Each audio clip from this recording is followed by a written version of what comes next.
Since being prepared for a build is just as important as the build itself, here's what I think the top 10 tools and supplies every do-it-yourself fish keeper should always have on hand. Coming in at number 8, 9, and 10 are power tools. At number 10 is the meter saw. This tool will make chopping up 2x4s for that stand you need to build short work. Getting wood cut can be done right at the store in most cases though, so this ranks low. At number 9 is the table saw. While more expensive than the meter saw, it is capable of more. When it comes to cutting PVC or acrylic, it can do that as well. For cutting acrylic, I would suggest a 60 to 80 tooth carbide tip blade with triple chip design. Getting sheets cut to your requirements can also be done at the store, so this also ranks low like the meter saw. The last power tool comes in at number 8.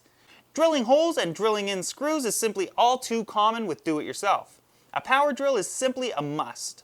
Some good attachments to have are a variety of bits to use with screws and then some hole saws.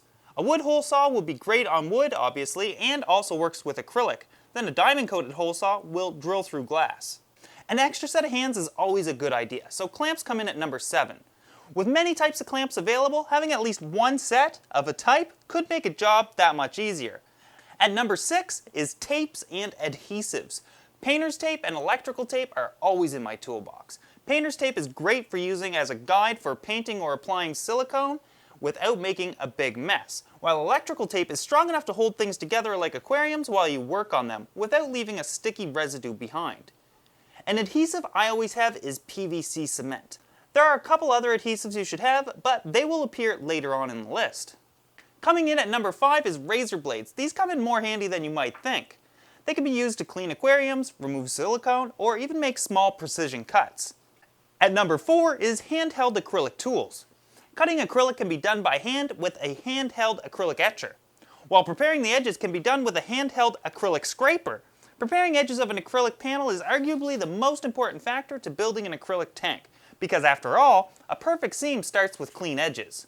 While an acrylic scraper works good, the back of a hacksaw blade actually works better.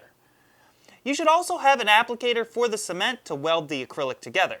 Cements that I always have on hand for acrylic is Weld-On 4 for actually welding the seams together and Weld-On 16 for spots that need a thicker cement like pinholes or small leaks.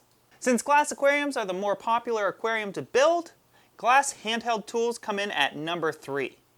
Simply put, if you want to cut glass at home, you need a handheld glass cutter. Obviously, you need silicone as well, so having a large tube of aquarium-safe silicone on hand is also needed.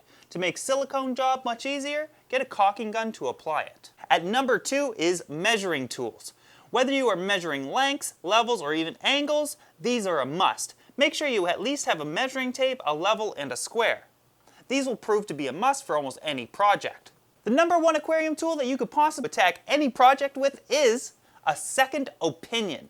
Getting some feedback, discussing an idea, brainstorming solutions, and getting suggestions is the best thing you can do before starting any project. So that was my list of my top 10 do-it-yourself aquarium tools. Now obviously there are many other items and tools and supplies that you could possibly use, however these are the ones that I use the most.